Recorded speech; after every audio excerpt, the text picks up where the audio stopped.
Edgar Cayce's Jesus the Pattern and Christ Consciousness. Compiled by Catherine C. Arnaud. Part 1. 1924. And as the spirit builds, as the spirit forms in its activity in mind, the mind becomes then the builder. The mind is not the spirit, it is a companion to the spirit, it builds a pattern. And this is the beginning of how self marries that expectancy of its period of activity in the earth. And this is the beginning of thy ideal. Of what? Of that the soul should, does, will, can, must, accomplish in this experience. Or as the entity realizes, there is little or nothing that happens by chance, but ever after a pattern, a law. And that the entity may build in the mind from the spiritual, that it accepts as its director, alters results that may be had in the experience of the individual. In the same measure as was asked. Master, who sinned? This man or his parents, that he was born blind? These then, as the consciousness arises in the entity, through the application of those urges that may make for or against the greater explanations of the entity's experience, produce that which may cause grace and glory to be magnified in the entity's life. In analyzing or giving that which may be helpful for this group, many personalities are to be taken into consideration. This should be the ideal of each member of such a group. That the personality of the Christ consciousness may be the individuality of each group, also each individual in the group. And as there is the analyzing of the Christ life, Christ consciousness, one realizes and finds that the Christ child was born into the earth as man, one born in due season, in due time, in man's spiritual evolution, that man might have a pattern of the personality and the individuality of God himself. Jesus of Nazareth passeth by. Let him fill thine heart with the hopes of those promises that are indeed thine, wilt thou but apply. Trust ye in the Lord. As created by God in the first, are souls perfect, and if so, why any need of development? In this we find only the answer in this. The evolution of life as may be understood by the finite mind. In the first cause, or principle, all is perfect. In the creation of soul, we find the portion may become a living soul and equal with the Creator. To reach that position, when separated, must pass through all stages of development, that it may be one with the Creator. As we have is this. Man. In the beginning, we find the spirit existent in all living force. When such force becomes inanimate in finite forces it is called dead, not necessarily losing its usefulness, either to creator or created, in material world. In that of creation of man, we find all the elements in a living, moving, world, or an element in itself, yet without that experience as of a first cause, yet endowed with all the various modifications of elements or forces manifested in each. First there is the spirit, then, soul, man we are speaking of, then, mind with its various modifications and with its various incentives, with its various ramifications, if you please, and the will. The balance and the force that may make all or lose all. In the developing, then, that the man may be one with the Father, necessary that the soul pass, with its companion the will, through all the various stages of development, until the will is lost in him, and he becomes one with the Father. In the illustration of this, we find in the man is called Jesus. In this man, as man, makes the will of the Father, then becoming one with the Father and the model for man. Does the soul choose the planet to which it goes after each incarnation? If not, what force does? In the creation, we find all force relative one with the other, and in the earth's plane that of the flesh. In the developing from plane to plane becomes the ramification, or the condition of the will merited in its existence finding itself through eons of time. In the illustration, or manifestation in this, we find again in the man called Jesus. When the soul reached that development in which it reached Earth's plane, it became in the flesh the model, as it had reached through the developments in those spheres, or planets, known in Earth's plane, obtaining then one in all. As in Mercury pertaining of mind. In Mars of madness. in Earth as of flesh, in Venus as love, in Jupiter as strength, in Saturn as the beginning of earthly woes, that to which all insufficient matter is cast for the beginning, in that of Uranus as of the psychic, in that of Neptune as of mystic, in Septimus as of consciousness, in Arcturus as of the developing, as to various constellations and of groups, only these ramifications of the various existences experienced in the various conditions. Again, as in the present sphere, in this body lying here, Edgar Cayce, we find all life in suspension, only portions of the higher vibrations in accord with those vibrations that communicate with the universal forces. Name the planets in order of the soul's development and give the principal influence of each. These have been given. Their influences, their developments may be changed from time to time, according to the individual's will forces, speaking from human viewpoint. This we find again illustrated in this. In this man called Jesus we find it a oneness with the Father, the Creator, passing through all the various stages of development. In mental perfect, in wrath perfect, in flesh made perfect, in love become perfect, in death become perfect, in psychic become perfect, in mystic become perfect, in consciousness become perfect, in the greater ruling forces becoming perfect, and is as the model, and through the compliance with such laws made perfect, destiny, the predestined, the forethought, the will, made perfect. The condition made perfect, and is an ensample for man, and only as a man, for he lived only as man. He died as man. Morton Blumenthal has questions on metaphysical problems, on race and life's problems, on theological problems and on the phenomena of life, for he is hungry for knowledge and wisdom. Is he to be permitted, and will he do any wrong to the body Edgar Cayce, to himself, or to anyone, if he seeks knowledge on these problems, including knowledge of God himself through the psychic forces manifesting through the body Edgar Cayce? All knowledge is to be used in the manner that will give help and assistance to others, and the desire is that the laws of the Creator be manifested in the physical world.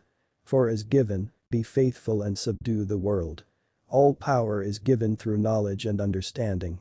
Do not abuse that power lest it turns again and rends the perpetrator of such conditions. These are correct and should be sought if used in the correct manner. For God is spirit and they that worship him must worship in spirit and in truth and, as has been made manifest in the flesh, with all power, all knowledge. As has been said, man must overcome through the knowledge and association of that knowledge with God's word made manifest in the flesh. The last to be overcome is death, and the knowledge of life is the knowledge of death. See. Any who may seek knowledge is seeking the greatest gifts of the gods of the universe, and in using such knowledge to worship God renders a service to fellow man. For, as given, the greatest service to God is service to his creatures. For, as shown in the Holy One, without spot or blemish, yet gave himself that others through him might have the advocate to the approach to the Father without fear. In that he had passed through the flesh and the rules of the earthly fleshly existence, taking on all the weaknesses of the flesh, yet never abusing, never misusing, never misconstruing, never giving to others a wrong impression of the knowledge of the universe, never giving any save loving brotherhood, the desire to stand in the place of him that would receive condemnation for wrong committed by or in the body. Never relying on any who would bring reproach for knowledge, or place such conditions in the hands of him who disregards such understanding of God's laws. Then, in asking for such knowledge through any of the means of communication of the universal forces that only take of a small portion of the great storehouse, beware that such knowledge is directed in the channel that gives succor and aid, and stands in that way and manner as was given by him, who was given to the world as an ensample, and made himself of no estate that he might give to all peoples, no matter what clime, what race, what color. They that would seek him earlier will find him and, in time, have life and have life more abundantly. Give us, who love this work and who would give our life to it, a message of encouragement, hope and love. Be thou faithful unto the end, and thou wilt wear a crown of life. For it has been given unto those who would seek his way will find it, and those who would gain an understanding will find the burdens of life easier in time. Remember all of our brothers, and we would stand in place of him. It has been given that the entity, Morton Blumenthal, is blessed, as were others before him, with the ability to gain the knowledge of God. Tell us please, who were those before him who were also so blessed? Name the most conspicuous of those, and tell how this humble being, Morton Blumenthal, compares with these, and how like them, he may serve God on this earth's sphere. There are many whom have been teachers in the past in earth's sphere whom this body may be compared with at the present time. First, we would give in these. Ra-ah. The Egyptian that gave the law is regarding the conditions of the study of the divine, with whom he is at present associated. Again in that of Confucius, who gave to his peoples in his day the beginning of an understanding of the wisdom of the divine. Again in that of Ptolemy, who gave in a different sphere and age and another understanding.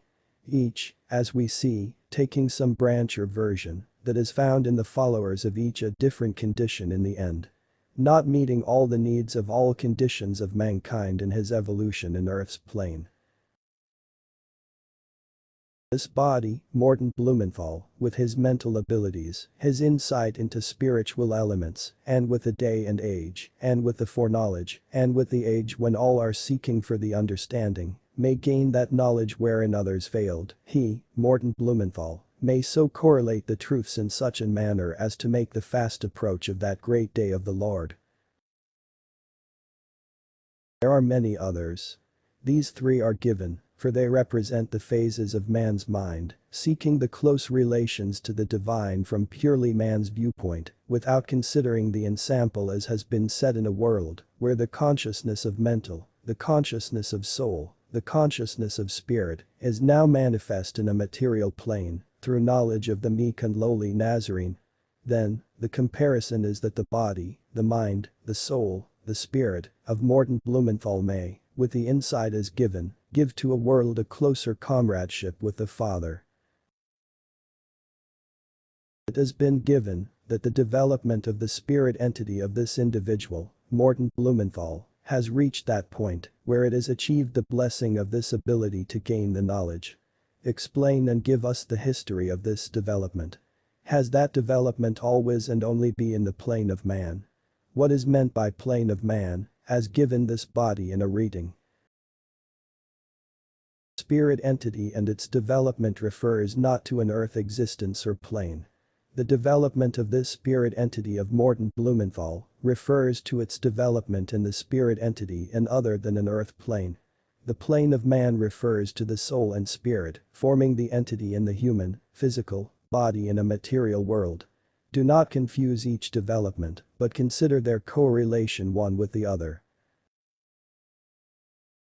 Each spirit and soul, the companion of an entity's soul, its spirit, that spark of the Creator, in its passage through the eons of time, or space, developments manifest in the spiritual plane, and in an earthly plane. For the attributes of the physical makeup are but the test of the soul's environment, and for its awakening or its development, that it, the soul, may partake of those conditions necessary to develop into such an one as Jesus manifest in the flesh. As has been given, God has not willed that any should be lost. Man's undoing, then, is within himself, by gratifying the desires, the weaknesses of the flesh. Then, as the development of the spiritual entity brings those environments through which the soul and the earthly entity must pass, or may pass by the relative law of attraction, the will manifests in the earthly sphere, the soul reaching its development by and between the earthly sojourn and its spiritual entity's conditions. Explain the various planes of eternity in their order of development, or rather explain to us the steps through which the soul must pass to climb back into the arms of beloved God. These, we see, must be manifest only as the finite mind in the flesh. As in the spirit forces, the development comes through the many changes, as made manifest in the evolution of man. In the development in eternity's realm, is that a finite force as made of creation may become one with the creator, as a unit, atom, or vibration, becomes one with the universal forces. When separated, as each were in the beginning, with the many changes possible in the material forces, the development then comes, that each spirit entity, each earth entity, the counterpart of the spirit entity, may become one with the creator, even as the ensample to man's development through flesh, made perfect in every manner, though taking on flesh, yet without spot or blemish, never condemning, never finding fault, never bringing accusation against any, making the will one with the Father, as was in the beginning. For, without passing through each and every stage of development, there is not the correct vibration, to become one with the Creator, beginning with the first vibration, as is of the spirit quickened with the flesh, and made manifest in material world, earth's plane. Then, in the many stages of development, throughout the universal, or in the great system of the universal forces, and each stage of development made manifest through flesh, which is the testing portion of the universal vibration. In this manner then, and for this reason, all made manifest in flesh, and development, through the eons of time, space, and called eternity. Now give this body, Morton Blumenthal, that information which will lead him, when in communion with his God, and when in vision while asleep, to the knowledge of why the soul was fated to enter into all these experiences, in order to develop of its own free will to perfection, and then return to God, when God first created souls in a perfect state. Was it to force the spirit to choose with its will the righteous path to God, in spite of any circumstances and conditions? Was it to see if that which once created perfect would return to the perfect? Explain and illustrate. This we find has been given and is manifest in the life of the lowly Nazarene. As has been given, man was made a little lower than the angels, yet with that power to become one with God, while the angel remains the angel. In the life, then, of Jesus we find the oneness made manifest through the ability to overcome all of the temptations of the flesh and the desires of same, through making the will one with the Father. For as we find, oft did he give to those about him those injunctions, those who have seen me have seen the Father, and in man, he, the Son of Man, became one with the Father. Man, through the same channel, may reach that perfection, even higher than the angel, though he attend the God.